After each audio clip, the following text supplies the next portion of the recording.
예, 우리가 하나님의 성품에 대해서 여러 가지로 우리의 인간의 언어로 우리가 담아내려고 할 때마다 참 좀 어렵다 이런 생각들이 많이 듭니다. 그래서 신학하는 것이 누구나 할 수 있다. 저는 될 수 있으면 많이 권면하지만 참 누구나 또 어떤 의미에서는 할 수 없는 것이 아닌가 이런 생각들도 실제는 많이 해보기도 합니다. 그런데 우리의 일상에서 이렇게 쓰는 단어들을 하나님의 그러니까 이런 너무나 크심을 우리가 어떻게 다 담아낼 수 있을까? 그래서 우리는 그런 것들이 우리가 쓰는 단어들이 너무나 어떤 의미에서 비좁기도 하고 그리고 또 너무나 작게 보이기도 하고 또 때로는 그러하기 때문에 오해의 소지가 너무 많아서 우리의 말로 하나님을 어떻게 하나님의 하나님 되심들을 잘 표현할 수 있을까?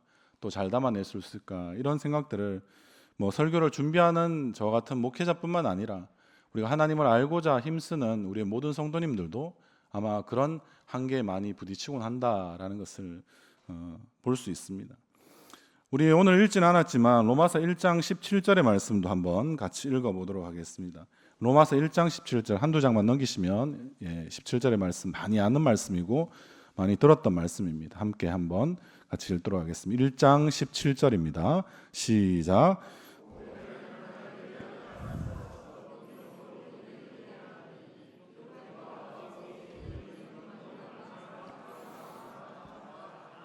아멘.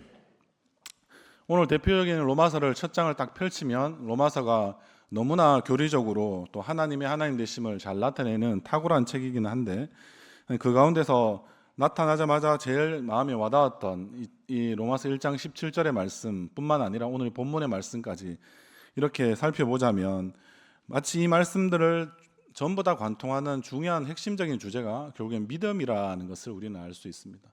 여러분들은 믿음에 대해서 어떻게 이해하고 계십니까? 쉬운 것 같기도 하지만 이것은 원래 우리에게 있던 것이 아니었기 때문에 에베소서 2장 8절 말씀해 보면 늘 그렇게 이야기하지 않습니까? 우리에게 구원을 주실 때 하나님은 무엇을 통하여서 주시기를 더 바라고 좋아하셨습니까? 오늘 오전에도 목사님이 구원에 대해서 그리고 그 구원을 이루어가는 우리의 전도에 대해서 결국엔 이야기할 때 이 전도라는 것은 사람을 통하여서 하나님께서 하시기를 기뻐하셨다라고 한 똑같은 원리가 마치 우리의 구원을 이루는데도 그와 같은 원리가 작동되었다는 겁니다. 구원은 믿음을 통하여서 주시기를 원하셨다고 합니다. 그냥 주셔도 되지 않습니까? 하나님은 가진 것이 많으신데 그거 하나 좀 더 주셨다고 해서 문제가 그렇게 크게 될까요? 하나님의 크심에 비하면 제가 크심을 오늘은 잘 담아내지 못하겠다 미리 말씀드렸으니까 될 수 있으면 안 담아내 보려고 생각해서 말씀을 한번 드려보면 하나님은 크시니까 무엇이나 주셔도 괜찮지 않습니까? 1,000억을 가진 사람이 1억 정도 주는 거 어렵기도 하지만 그것만큼 또 쉬운 일은 없지 않습니까? 자기에게 많이 가지고 있기 때문에 마치 그와 같은 이치로 하나님은 우리에게 구원을 주시는데 믿음을 통해서 주시기를 원했는데 이 믿음이 우리가 생각하기보다는 굉장히 좀 어렵다라는 생각들을 많이 하지 않으십니까? 작년에도 믿음에 대해서 굉장히 많이 설교했다고 저는 기억을 하고 있는데요. 그런데 믿음에 대해서 설명하는데 우리의 오해도 그만큼 더 많이 쌓이는 건 아닌가 이런 안타까움이 한켠에서는 설교를 하고 내려와서 문득문득 믿음에 대해서 믿음으로 기도해보자 이렇게 생각하면서 기도하지만 그런 생각들이 많이 들었습니다. 오늘도 그와 같은 주제에서 한 번 더 말씀드리고 싶습니다. 요즘에 우리가 말씀드린 대로 행축에 대해서도 많이 생각해 보는데 내가 믿지 않는 하나님을 내가 다른 사람들에게 전하기는 상당히 어렵지 않으십니까? 그래도 진짜 어려우려면 내가 이해한 하나님을 여러분들이 전해야 된다. 이러면 우리는 이제 전도의 말문이 다 막혀버리죠. 중요한 것은 내가 이해한 하나님이 아니라 내가 믿는 하나님을 다른 사람들에게 전하는 것이죠. 정확하게는. 그런데 어떤 의미에서는 이해하는 것보다 믿는 것이 더 어렵다는 생각을 많이 하시는 분들이 여기 있으십니다. 신앙의 연차가 높을수록 우리의 청년들도 믿음을 통하여서 구원을 받았는데 구원도 선물이고 믿음도 선물인데 나는 도대체 구원도 모르겠지만 믿음은 더 모르겠다. 이렇게 생각하는 사람들도 이 가운데 많이 있을 수 있다라는 것입니다. 그래서 저는 이러한 좀 너무나 믿음에 대해서 우리는 설명도 많이 하고 우리는 믿는다 하고 믿습니다 하고 이야기도 많이 하고 우리가 믿음으로도 기도한다라고 이야기하지만 이 믿음이 도대체 나는 뭔지 모르겠다 이렇게 생각하는 얼굴들이 있습니다. 맞죠? 안 그렇습니까? 그래서 우리가 이 믿음에 대해서 이게 거대하고 무거운 주제일 수 있지만, 그러나 좀 한편으로는 제가 드렸던 아마 여러 믿음에 대한 설교 중에서 아마 제일 좀 납득이 안 되시는 표정을 많이 보이셨던 그 믿음의 방식으로 제가 한 번 더 설명을 한번 드려보고 싶습니다. 다른 말로 드리면 그렇습니다. 여러분들, 우리와 하나님 중에 여러분들 누가 더 믿음이 좋겠습니까? 난감하시죠, 맞죠? 네. 그래도 잘 들으셨던 분이 있다면 제가 비슷한, 아마 정답은 아니지만 해답 같은 이야기를 몇 번은 나누었던 것 같습니다. 누가 더 믿음이 좋을까요?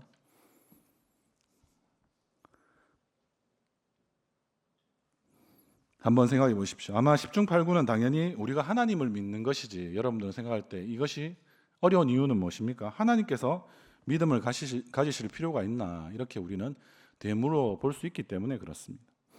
하지만 여러분들, 헬라어 원어 성경이 품고 있는 깊은 뜻을 우리가 좀 이제 원전을 우리는 주로 많이 봐야 하는 입장에서, 그런 원전을 보자면 여러분들은 이제 한글로 잘 이제 번역되어 있는 성경들을 읽으시지만, 그런 것들을 좀 한 번씩 꼼꼼히 살펴볼 때 그러한 깊은 뜻이 어떤 의미에서 있는가, 이런 생각들을 지금 하면서 여러분들에게 지금 이 말씀을 드리고 있는 겁니다.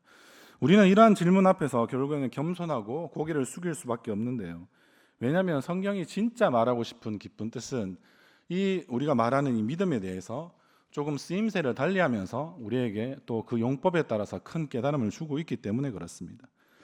그래서 때로는 이 번역이라는 것은 굉장히 좀 거대한 강처럼 느껴지고, 이 강을 건너면 나의 알고 있었던 이 믿음이라는 것이 와르르 무너질 것 같은 생각이 드는데, 그 무너진 자리에서 완전히 새로운 우리의 의식과 그리고 또 믿음을 향한 그런 마음들이 주어지는 때가 있습니다. 그래서 진심으로 하나님께서 진짜 이야기하시는 그런 원전에 빗대어서 헬라어 성경에 비추어서 오늘 이 믿음에 대해서 조금 더 이야기를 나눠보고자 합니다. 그래서 우리는 성경을 읽다 보면 인간이 하나님께 하는 행동과 하나님께서 인간에게 하는 행동, 그런 것들이 분명히 원전에서는 똑같은 표현을 쓰고 있고 똑같은 단어를 쓰고 있음에도 불구하고 그런 우리의 뉘앙스라고 하는 표현이 있습니다. 이건 프랑스어라서 쉽게 이야기하면 우리 어감이라고 하죠. 말맛이라고 하고 느낌의 정도가 달라지는 그런 것에 따라서 이 표현들이 완전히 좀 달라지는 용례가 있는데요. 하나의 예를 들어보자면 우리가 찬양한다, 축복한다라고 쓰는 단어가 헬라어로는 율리게오라는 말을 씁니다. 그런데 하나님께서 결국에는 이 단어를 쓰시면 우리가 하나님에 대해서 우리가 이 말을 쓴다면 이거는 찬양한다라는 뜻이 되지만, 하나님께서 인간에게 대하여 쓰면 이 말은 결국에는 복을 주신다라는 뜻이 됩니다. 똑같은 원리로 우리가 지금 믿음이라고 이야기하는 것이, 하나는 믿음이라고 쓰는 단어가 우리가 하나님을 믿는다라는 표현으로 쓸 수도 있고요, 또 하나님이 우리를 향하여서 또 쓰게 되시면 그 의미가 달라진다라는 것을 우리는 알 수 있습니다.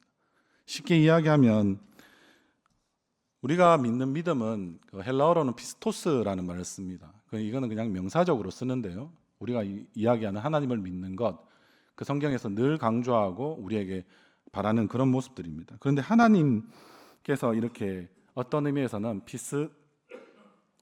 피스토스하다라고 이렇게 이야기하는 그런 표현을 쓰자면 어떤 의미에서 이 말들을 하나님께서 하나님에 대하여 쓸 수 있는가, 우리는 이렇게 물어볼 수 있다라는 것입니다. 하나님께서 결국에는 누군가를 믿고 의지한다는 뜻인가, 이런 생각을 우리는 또 할 수 있어요. 왜냐하면 우리가 하나님을 믿는 말도 똑같이 그 원어로는 의미를 쓰이고, 또 다른 편에서는 하나님도 우리에게 대하여 그렇게 믿는다, 믿을 만하다 라고 이야기하면 하나님도 누군가는 대상이 믿을 존재가 있어야 되는가, 이렇게 생각할 수 있다라는 것입니다.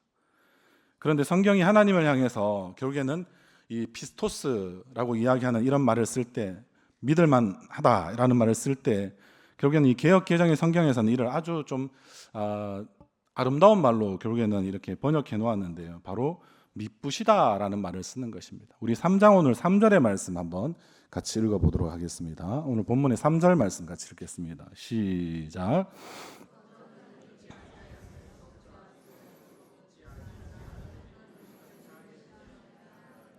아멘. 이것을 원래 이제 디모데후서 2장 13절 말씀에서는 이렇게 미쁘다는 말을 우리가 3장 3절에 썼던 말씀을 이렇게 표현하기도 합니다. 우리는 미쁨이 없을지라도 주는 항상 믿으시니 자기를 부인할 수 없으시리라. 아멘. 이 말은 무슨 말일까요? 우리는 믿음이 없을지라도 주님은 항상 믿을만 하시니까 자기를 부인할 수 없으시고, 그래서 자신의 하나님 되심을 잘 우리 가운데 표현해 놓고 그렇게 나타내 보여주신다라는 말이 아니겠습니까? 다른 말로 해보자면 이 믿부다는 말은 결국에는 믿음이 있다라는 표현은 분명합니다. 그런데 그것을 조금 더 풀어보자면 우리의 말 뜻에도 이렇게 믿었다라는 말을 쓸 수도 있고요, 믿음직하다 볼 수 있잖아요. 오늘 믿음직한 3명의 우리 청년들을 보셨습니다. 이전에는 이들이 별로 믿음직하지 않았습니다. 디스하는 겁니다. 맞죠? 마치 그렇게 생각할 수 있지 않습니까? 그리고 거기에 덧붙이면 믿음직하다라는 말과 더불어서 진실하다라는 말이 있는 거죠. 이전에 좀 많이 속였던 그런 모습들이 있을 수 있죠. 3명의 청년만 그렇겠습니까? 우리도 마찬가지죠. 그런 말들이 원래 우리 아름다운 우리말로 쓰이는 그 믿으시다라는 뜻입니다. 믿으시다. 하나님께서 믿음이 좋다라는 그 말은 결국에는 무엇을 말하는 것이겠습니까? 하나님이 다른 믿을 대상이 더 필요해서, 의지할 대상이 필요해서 하나님이 믿음이 좋다라는 말이 아닌 것이죠. 하나님께서 믿음이 좋다라고 쓰는 것은 어떤 것을 이야기합니까? 그 스스로에 대하여서 누가 봐도 하나님은 하나님의 자신의 약속을 잘 지켜내시는 분, 어떤 일이 생겨도 끝까지 그 약속을 지켜내시는 분, 그러한 거룩한 고집과 변함이 없는 신실함을 하나님은 반드시 가지고 계신다라고 이야기할 수 있는 거죠. 다른 말로 하면 하나님이 그만큼 성실하시다, 신실하시다라는 말을 우리말의 표현으로서 가장 멋진 표현을 아마 이렇게 번역한 분께서 그런 선택을 하셨던 것 같아요. 그래서 믿으시다라는 말을 하나님께 붙이신 거죠. 그럼 이런 측면에서 우리가 보자면, 이야기하신 대로 오늘 3장 3절의 말씀을 풀어보자면 어떻게 이야기할까요? 3장 3절의 말씀은 쉽게 한번 우리 식으로 풀어자면 이렇습니다. 우리의 믿음이 식어서 결국에는 배신하고 우리가 떠나버린다면 하나님의 계획이 과연 망가뜨려지는 것인가? 이렇게 말하고 있는 것과 똑같습니다. 우리는 종종 큰 착각을 많이 하지 않습니까? 구원이 우리의 어떤 뜨거운 믿음에 의해서 그것이 결정된다, 이런 생각들을 많이 합니다. 그래서 수련회나 부흥회 좀 이렇게 마지막 날 밤 되면 굉장히 많은 부담감을 갖고 그 앞에서 막 기도받기도 하고 또 고백하기도 하고, 그런 것을 통해서 구원에 대해서 정말 100%, 저는 아니 120% 자기는 확신한다 이렇게 생각하다가 다시 일상으로 우리가 돌아와 버리면 어떻습니까? 찌들어 있는 나의 모습 때문에 우리의 구원이 결국에는 취소된 것 같은 그런 무한한 공포를 우리는 많이 느낄 때가 있습니다. 마치 요즘 애들이 좋아하는 이 스마트폰처럼 이야기해보자면, 스마트폰 배터리가 없으면 요즘 애들 진짜 벌벌벌 떨거든요. 중독 증상이 많아서. 그런데 그런 것처럼 내 믿음이, 게이지가 이 스마트폰 배터리처럼 꽉 차면은 나는 이제 구원받았고 내 믿음도 확신하고, 그리고 또 한편으로 보면 이 배터리가 이제 완전히 떨어지면 나의 구원도 완전히 끝장나버린다, 꺼져버린다, 이렇게 생각하는 것과 무엇이 다르겠습니까? 내 감정이나 컨디션에 의해서 여러분들 우리 구원의 있고 없음이 결정된다고 생각한다면 그것만큼 여러분들 불안한 구원이 어디에 있겠습니까? 우리의 구원은 우리에게 하나라도 뭔가 요구하는 것이 있습니까? 전혀 없습니다. 그래서 은혜입니다. 그런데 그게 여러분들 지금 아무리 제가 더 뛰어난 성경학자가 오거나 구원에 대한 전문가 같은 분들을 모셔놓고 100%더 자세하게 풀었다, 원어적으로도 다 풀었다, 여러분들 그렇게 이해한다고 말씀 다 드린다고 여러분들이 구원이 이해되시겠습니까? 물론 구원이 저보다는 더 잘 이해되실 수 있겠죠. 그런데 그 이해된다고 여러분들 구원은 받는 것이 아니라는 거죠. 하나님이 믿음을 통하였으만, 너희들은 도저히 이해할 수 없는 방법이겠지만, 죽었다 깨어나도 알 수 없겠지만, 그러나 이러한 일이 하나님께만 달려있다라는 것, 하나님은 그러신 분이다, 믿었고 성실하고 진실하고, 그래서 그 하나님은 자신이 말한 것을 어떠한 손해를 보더라도 그것을 취소하지 않으시는 분, 그런 거룩하고 무거운 책임감과 부담감을 가지시고 모든 일을 행하시는 분, 그 믿으신 하나님께서는 그 일들을 반드시 우리에게 약속하신 것을 성취하신다. 그것에 의해서 우리는 약속받은 우리는 구원을 우리에게 주셨다라는 사실을 여러분들이 고백할 때 여러분들 그 하나님이 미쁘시다는 것을 결국엔 이해하시는 게 아니라 믿게 되실 겁니다. 그렇기 때문에 여러분들 우리는 어떻습니까? 오늘 4절에서도 당연히 그런 이야기를 하는데요. 우리 4절도 한번 같이 읽어보도록 하겠습니다. 시작. 그럴 수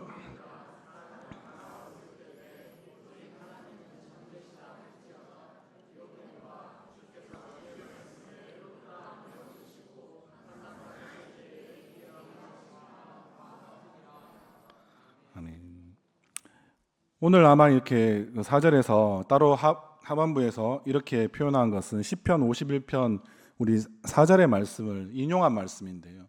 다윗이 자신은 주께만 범죄하였다라고 이야기합니다.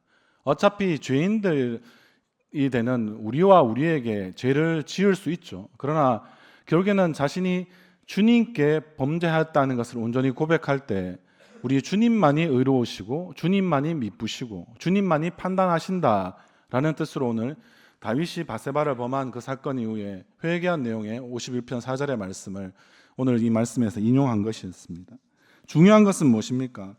여러분들 어떻게 해도 다윗도 그렇게 고백하는 것처럼 우리가 불성실하다고 할지라도 우리가 죄 가운데 있을지라도 우리가 어두운 가운데 있을지라도 하나님의 성실함을 우리는 이길 수가 없다라는 것을 분명히 이야기하는 것입니다. 우리가 하나님을 놓는 그 순간에 우리 하나님의 손은 흔들림 없이 굳건하게 우리를 어떻게 하고 계실까요? 너희도 나를 놓았으니 나도 너희를 놓아주마 이렇게 말씀하십니까? 그러면 하나님은 미쁘실 수가 없는 분이시죠.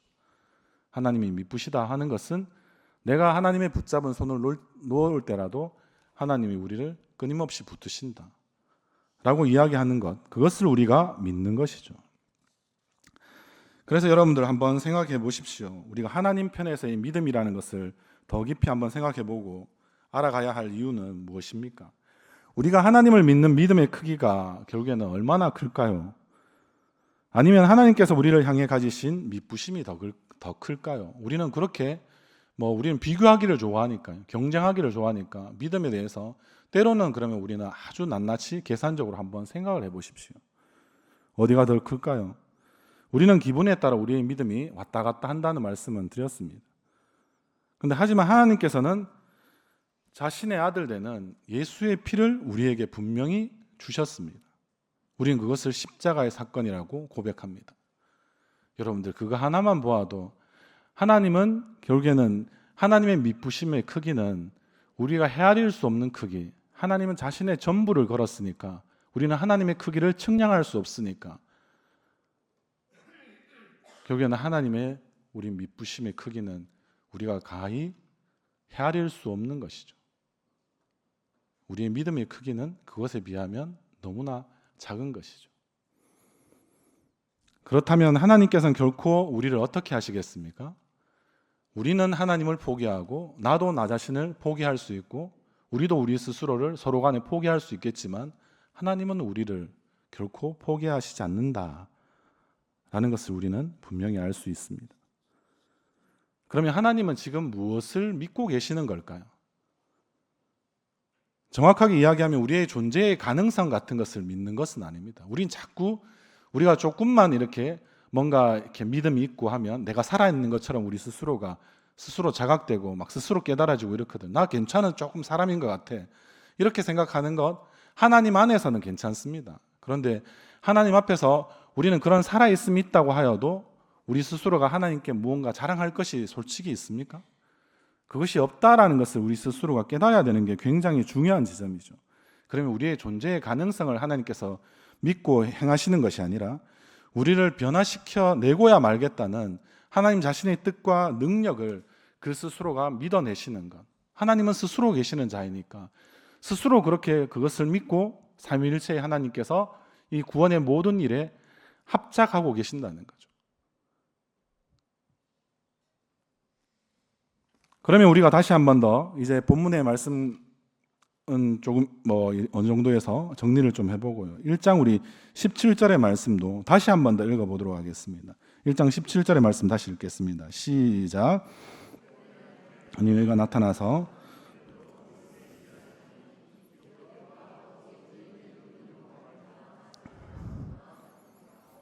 오늘은 이 말씀에 대해서 다시 한 번 더 이런 관점에서 하나님의 성실하심과 미쁘심, 그런 하나님에 대하여서 우리가 이야기할 때 이런 관점에서 살펴보고자 합니다.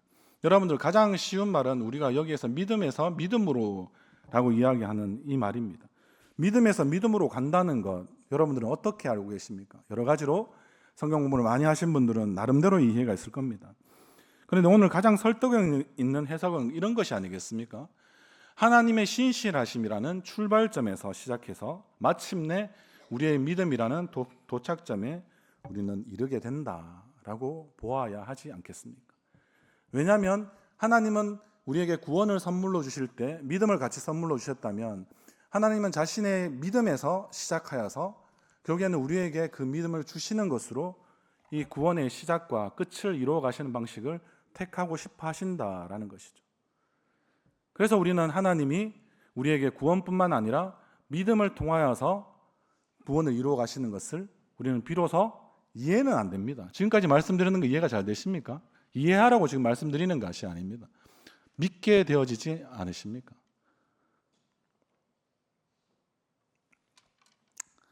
여러분들, 그렇습니다. 우리가 그런 모습들을 보자면 우리 스스로가 결국에는 구원은 나의 어떤 믿겠어라고 이야기하는 그런 믿음이 자신은 언제 주어졌는지 모르지만 성령께서는 우리에게 알게 모르게 보이지 않는 세계 가운데서 보이는 모든 것들을 나타내시도록 그렇게 하나님 아버지와 그리고 아들 되신 예수님의 영으로서 자신은 이 구원을 이루시는데 굉장히 적극적으로 일하십니다. 그런 것을 우리는 성령의 시대라고 분명히 이야기하지 않습니까? 이 종말의 시대는 심판이 곧 오기도 하지만 그러나 더 급하게 일하시는 성령의 임재와 그리고 성령의 운행하심들과 그런 활동하심과 충만케 하심의 역사가 우리의 삶 가운데 지금 완전히 펼쳐져 있습니다. 그런 사람들 가운데 이런 말씀들을 들으면 자신은 모르겠지만 이해할 수 없지만 그러나 믿고 싶어라고 이야기하는 사람들도 우리는 그렇게 잘 모르는 사람들에게 전도해보면 알 수 있습니다. 그래도 결국에는 어떻게 이야기합니까? 그런 모습들을 보자면 결국에는 구원은 늘 우리의 어떤 결단과 우리의 어떤 헌신과 우리의 확신으로 이루어지는 것이 아니라 결국에는 하나님께서 이 구원을 시작하셨고 마침내는 다 이루어 가실 터인데 그 안에 우리가 믿도록 하시는 그런 성령의 역사에 우리가 어떻게 해주신다는 것입니까? 삼위일체 하나님께서 협력하시고 합작하시는 것처럼 우리의 구원에도 우리가 조금이라도 우리가 한 것이 없지만 마치 우리가 한 것처럼 보일 수 있도록 마치 하나님께서 그 마음들을 열어주셔서 믿도록 만들어주시는 것을 통해서 자신이 이 구원을 더 소중하고 아끼고 참되게 우리가 가질 수 있는 그런 마음으로 우리에게 믿음 그리고 믿을 수 있도록 해주시는 성령의 역사가 그 가운데 일어났다라는 것입니다. 그런데 그것을 우리가 정확하게 이야기하자면 우리의 공로는 전혀 없다라는 것. 앞으로도 내가 아무리 그런 하나님이 너무나 좋으시고 믿으신 하나님이고 그러니까 내가 그분에게 모든 헌신을 하고 수고를 하고 우리가 모든 것을 다 드리고 자신의 생명도 다 드리고 다 드려도 우리는 자랑할 것도 없고 그것 때문에 하나님 앞에 우리는 어떠함들을 나타낼 필요도 없고 그리고 그것을 통해서 하나님이 그냥 하나님을 위해서 다 드리는 것이 우리의 마음이 너무나 좋아지는 상태로 만들어주시는 하나님의 놀라우신 구원의 방법이다라는 것입니다.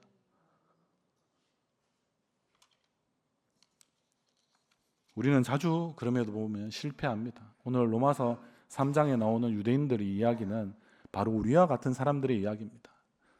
우리도 지금 구원을 이루어가는 모든 가정 가운데 있다라고 우리는 알고 있습니다. 그것이 성화일 것이고 결국에 마침은 영화가 될 것입니다. 그러나 그 영광의 단계에 들어가기 전에 우리가 그 거룩함에 계속해서 이뤄가는 가정 가운데는 끊임없는 우리 안에 있는 죄가 우리를 실패의 자리로 계속해서 이끌고 갈 수 있습니다. 그때마다 우리의 죄가 주는 생각과 죄가 지배하는 생각과 죄가 우리에게 계속해서 이렇게 유혹하는 것은 무엇입니까? 너 믿었잖아 라고 자꾸 우리에게 이야기한다는 것이죠. 너 믿었잖아. 근데 성경은 뭐라고 이야기합니까? 믿음도 하나님이 주신 것이고 하나님의 믿음에서 시작해서 결국엔 우리의 믿음으로 끝나는 것이다 라고 이야기를 분명하게 하고 있다는 것입니다. 그러하기에 결국엔 이 모든 구원의 계획은 우리에게 있는 것이 아니라 하나님께 있다라는 것입니다. 그런 의미에서 여러분들, 나보다 믿음이 좋으신 하나님, 이런 표현은 결코 신성 모독적인 그런 표현은 아닐 것입니다. 우리를 향한 하나님의 집착에 가까운 사랑을 이만큼 완전하고 분명하게 표현하는 그런 성경 구절이 또 있겠나 싶을 만큼 너무나 정확하고 그런 무오한 그런 표현입니다. 하나님의 집착에 가까운 그런 사랑의 가장 좋은 표현이야말로 결국에는 하나님은 우리가 우리 스스로를 믿는 것보다 하나님께서 우리를 더 믿어주신다는 사실이 얼마나 그 사실 앞에서, 그 진실 앞에서, 그 진리 앞에서 눈물이 앞을 가리는지 모르겠습니다. 나는 나를 계속해서 믿어주고 싶지만 나는 하나님이 나를 믿어주시는 것만큼은 믿지 못하겠어. 다른 말로 하면 저는 이런 표현들을 청년들한테도 많이 쓰고 싶어서 써봤었는데요. 믿음은 여러분들 반드시 사랑으로 표현되는 것입니다. 하나님이 나를 믿어주신다는 것은 하나님이 내가 나를 사랑하는 것보다 나를 더 사랑하시는 하나님이시다라는 말 아닐까요? 여러분들 서로 신뢰가 없는데 같이 살 수 있는 부부가 있습니까? 신뢰가 없는데 같이 갈 수 있는 선후배가 있습니까? 같이 갈 수 있는 친구가 있습니까? 저 사람은 내가 친구가 되고 나의 가장 가까운 배우자가 된 이유는 무엇입니까? 나보다는 나를 더 믿어주는 것 같아. 다른 말로 하면 나보다는 나를 더 사랑해 주는 것 같아. 그러니까 여러분들 그러면 사셔야 됩니다. 그렇지 않으면 좀 많이 고민해 보셔야 됩니다. 관계들을. 하나님이 지금 우리에게 그렇게 말씀하시고 있다는 거. 네가 나를 못 믿겠어도 괜찮아. 지금은 못 믿겠지만 결국에는 믿게 될 거야. 근데 네가 스스로 믿는 것보다 내가 너를 더 지금 믿고 있어 라고 지금 말씀하시는 그 말씀 앞에 우리가 좀 머리를 조아려야 되지 않겠습니까? 사랑하는 성도 여러분, 우리는 늘 그렇습니다. 그런 분명한 사랑을 우리 로마서 8장에서 원래 1장에서 3장까지의 많은 질문들을 원래 대답하는 마지막 그 로마서의 구성상 대답으로 이루어지는 곳이 8장인데요. 8장 마지막의 말씀들을 제가 한번 읽어드리도록 하겠습니다. 8장 우리 38절 39절의 말씀인데요. 예, 찾으실 수 있으면 한번 같이 찾아서 읽어볼까요? 같이 찾아서 읽겠습니다. 38절과 39절의 말씀입니다. 시작. 내가 확신하노니 사망이나 생명이나 천사들이나 권세자들이나 현재일이나 장래일이나 능력이나 높음이나 깊음이나 다른 어떤 피조물이라도 우리를 우리 주 그리스도 예수 안에 있는 하나님의 사랑에서 끊을 수 없느니라. 아멘. 하나님의 사랑에서 끊을 수 없습니다. 하나님의 미쁘심은 하나님의 사랑으로 표현되었고 그러면 자기 아들을 아끼지 아니하시고 모든 사람을 위해 내어주셨습니다. 예수님은 하나님 보좌 우편에 앉아 계시고 지금도 우리를 위해서 친히 간구하고 계십니다. 결국엔 우리는 중보자가 되신다는 사실을 알죠. 하나님 앞에 나아갈 수 없을 때마다 우리는 그러한 예수님을 통해서 하나님 앞에 나아감을 입은 자들입니다. 그러므로 우리를 그런 하나님의 사랑에서 끊을 자가 없습니다. 우리를 사랑하시는 이로 말미암아 우리는 결국 넉넉히 이길 것입니다. 그 사랑은 결코 실패가 없습니다. 그런 하나님의 미쁘심이 여러분들 우리에게 무엇을 주셨습니까? 우리가 개인적으로 자꾸 바라는 구원과 그리고 우리가 다시 한 번 더 이 개인을 넘어서는 구원을 이야기할 때 공동체적 구원으로서 이 하나님의 나라까지 우리에게 지금 더하여 주시고 계십니다. 여러분 이 세상에 누가 이러한 것을 맛볼 수나 있었겠습니까? 그러니까 여러분들 인생은 굉장히 행복한 인생이고 그러하기 때문에 여러분들은 충분히 하나님만을 즐거워하는 것으로 세상에 주는 즐거움을 이겨낼 수 있습니다. 그러하기 때문에 여러분들 미쁘신 주님을 우리가 닮아가고 날마다 그 주님을 더 신뢰하는 그런 우리의 삶이 될 때 진짜 우리를 주님의 몸과 가족으로 부르신 그런 교회로서 여러분들이 다 되시기를 주님의 이름으로 간절히 소원합니다.